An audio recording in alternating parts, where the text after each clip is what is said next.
As a product of, 2 days ago we had a hard practice, and yesterday I wanted to get a little bit more done, but I was walking that tightrope of do I extend practice and maybe put them in the hole physically a little bit. So I decided to cut practice off where we did yesterday, and then pick up the last couple of things we wanted to do.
Check.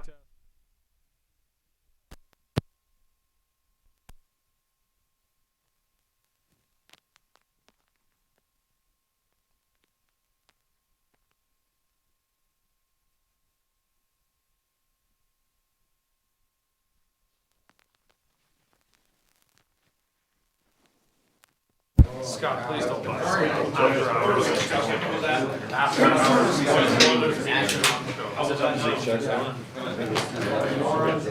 Check test 1 2. Check test 1 2.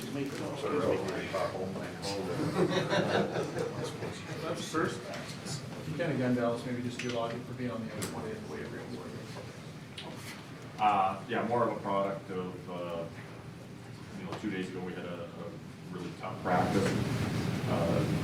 Yesterday we wanted to do a little bit more, but I felt some fatigue level coming back, so I cut practice short. And so this morning we just used the time to pick up a couple of things that we thought were important that we didn't do yesterday. So that was the reason I was out there this morning. Under the circumstances, it's good to maybe be out, even though you have that motive, maybe ulterior motive, just some presence, be on there, a couple of words for the guys, just to, maybe a little bit of advantage. I always think, I remember long ago when I was a player, anytime the head coach wasn't out there, it might be a little bit off, a little bit more lax. But I still go back to morning skates are, for the most part, it's for guys to check their equipment and get a feel. And believe me, these guys don't need many more words from me. I almost feel like I'm talking to them too much. That's the other tightrope you walk as a coach. You want to make sure they have the information. You want to make sure they're prepared. But you don't want to turn into that teacher off the peanuts where you're just constantly talking and it turns into womp, womp, womp, womp. So I said very little out there other than running the drills and screaming what I thought was the important part of what we're trying to get done. Back to Curtis Hamilton, I guess Ryan Hamilton. He was pretty upset that he got here on his first shift and now he's back. Yeah, he's going to give us, we've got a hole on the wing right now, and we're not the biggest team in the league. We need some heaviness. He plays that heavy game that we need. So his job is very simple tonight. It's to go up and down his wing, be strong on the boards, go to the net, and cover his line mates off by being a good high forward a lot of the time. So, I've got a comfort level with Ryan because I've coached him for quite a while now, and I'm hopeful that he's up to speed quickly because he has been out a number of weeks. I think Devin could play, but we thought we should give him one more dust up on the ice. He was worked extremely hard on the ice. He's going to get a little more off. We'll let Barbs back up, and then Devin can get ready for him. When you started the season, did you have an amount of points you thought you might have at this point, or just if you had a certain idea in your mind of where you wanted the team to be through, well, almost 15 games, or whether it's just sort of game by game or quarter by quarter through the year? I'm not trying to be comical here, I would have expected 30 points. I don't, like, you can't go into a season, and for me, if you go to your team and go, hey, we're gonna play 82 games, how many games should we win? And if somebody says 70, that's the wrong answer. You have to go in to win every game. So I would have liked 30 points, but obviously we're not there, so we will prepare to try to get the 2 points done. He's been out for a while. He's sort of a presence that you guys really miss. It's a big winger who has some decent hands and gets involved. He's inching closer, but how important is it for you guys? Well, yeah, and that's the thing you've got to watch is, and that's why I don't go near those, the hurt guys. I just wait for the word from our athletic therapist that they're close to coming back, kind of that 48 hours before they're going to join us for a real practice. Because if I get near them, I know what I'm going to do. I'm going to try to push them and get them back earlier, and that's a real danger. We don't want to get guys back early when they're not ready.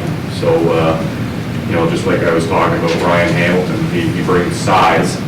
Obviously, Jesse brings even more size. And in the limited minutes Jesse's played, he's played very well.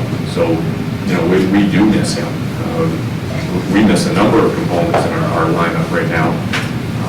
But that's where the opportunity lies for these other players. They've been dying for opportunity. They've told management in the past that they can do the job. They've expressed it to me, and now is the time to step up and show that you can do it. So we can put points in the bank while we are beat up. I don't know if you'll tell us or not, but you've been talking a lot about matchups the last couple of games, and you know, can we maybe talk about pretty clear number one line that you need to look out for in this game tonight? And if you see Nugent Hopkins maybe given that challenge, or if that's a significant challenge for one of your lines specifically?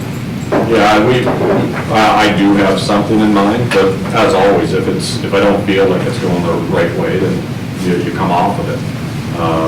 But, you know, obviously, we all know who their best players are. It's not like they're going to sneak up on you. So, you know, we've got to get somebody to look after the Datsuits of the world. I've talked to one line already, all three players, that that's going to be their job. If they can get it done, it'll be a great feather in their caps. If they can't, then I'm going immediately to plan B. But that's the plan every night. And it's a great challenge for some of these players because I'm not sure that's been their job in the past, to not only shut down the line, but you want to put a couple in as well. Thank you.